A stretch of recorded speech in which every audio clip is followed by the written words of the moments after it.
அண்ணா வந்துட்டாரு. உடு தம்பி பாத்துக்கலாம். வந்துட்டான்டா ஒத்த கேபிள் ஆட்டிக்கிட்டு 6 ஆடியே போறான். என்ன பாட்டுன்னே தெரியல. எப்படி இப்ப பந்து போற நேரத்துல பந்து வேற ஆளும் தெரியாம கீழே வேற விழுறான். அண்ணா மொத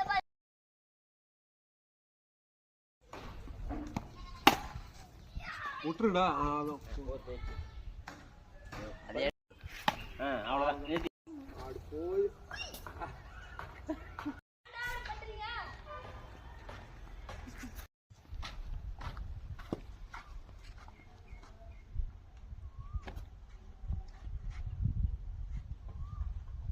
அண்ணா நீங்க தானே எங்க டீமோட நம்பிக்கை துணை. நீங்க தானே காப்பாற்றணும். சுற்றி போராட்டி எங்க டீம் மானத்தை நீங்க தானே காப்பாற்றணும். அப்படி இந்த ஒத்த கேபிள் என்ன சாதிச்சுட்டாருன்னு இவருக்கு நீங்க சால்வ் பண்ணுங்க. இவரு என்ன கேட்டீங்க? ஒரு ஓவருக்கு 1/2 செஞ்சுரி அடிச்சு எங்க டீம் மானத்தையே காப்பாத்திருக்காரு எங்க அண்ணன். ஒரு ஓவருக்கு ரெண்டு ரன் அடிச்சு காப்பாத்துவாரு அவங்க ஒத்தனடா. அதெல்லாம் 2 ரன் அடிச்சிடலாம். ஒரு ஓவருக்கு எத்தனை பால் பங்காளி? என்னது ஒரு ஓவருக்கு எத்தனை பாலா? எனக்கு போய் சால்வெல்லாம் போட்டு வெறும் முதல்ல சால்வை ஏடியா. ஏன்டா இப்படி கேட்டுட்ட? ஒரு ஓவருக்கு எத்தனை பால்னு தெரியாது. எப்படி அடிப்பா? ஒரு ஓவருக்கு எத்தனை பால் கூட தெரியல. இவரெல்லாம் உங்க டீமை காப்பாத்துவாரா? பேட்டை தூக்கி விசிறினால 4 லைனுக்கு அங்கே தான் நான் நிக்கணும். அவரை பத்தி தப்பா எடை போட்டாத. அப்படியாடா? நீ தெரியாம பேசுறானே. சரி சரி.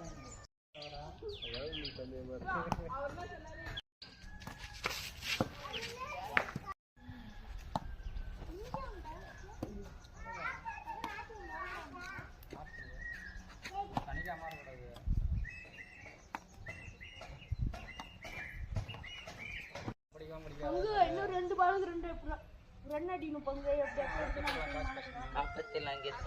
சரி அடிப்போம். அதெல்லாம் சரி. அவனை அடிக்கிற மாதிரி பேட்டுக்கு பந்து போட சொல்லு.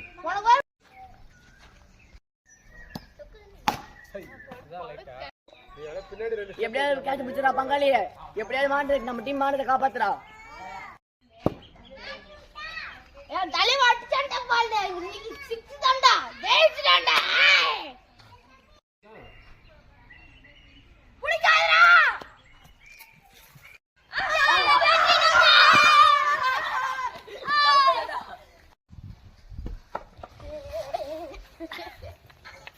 அப்பா அடுத்த பாத்துக்கலாமாப்பா. எந்திரிப்பா. அடிக்க சொன்ன மச்சான். கோப்படாதான் அடுத்த அடிச்சுக்கலாம்.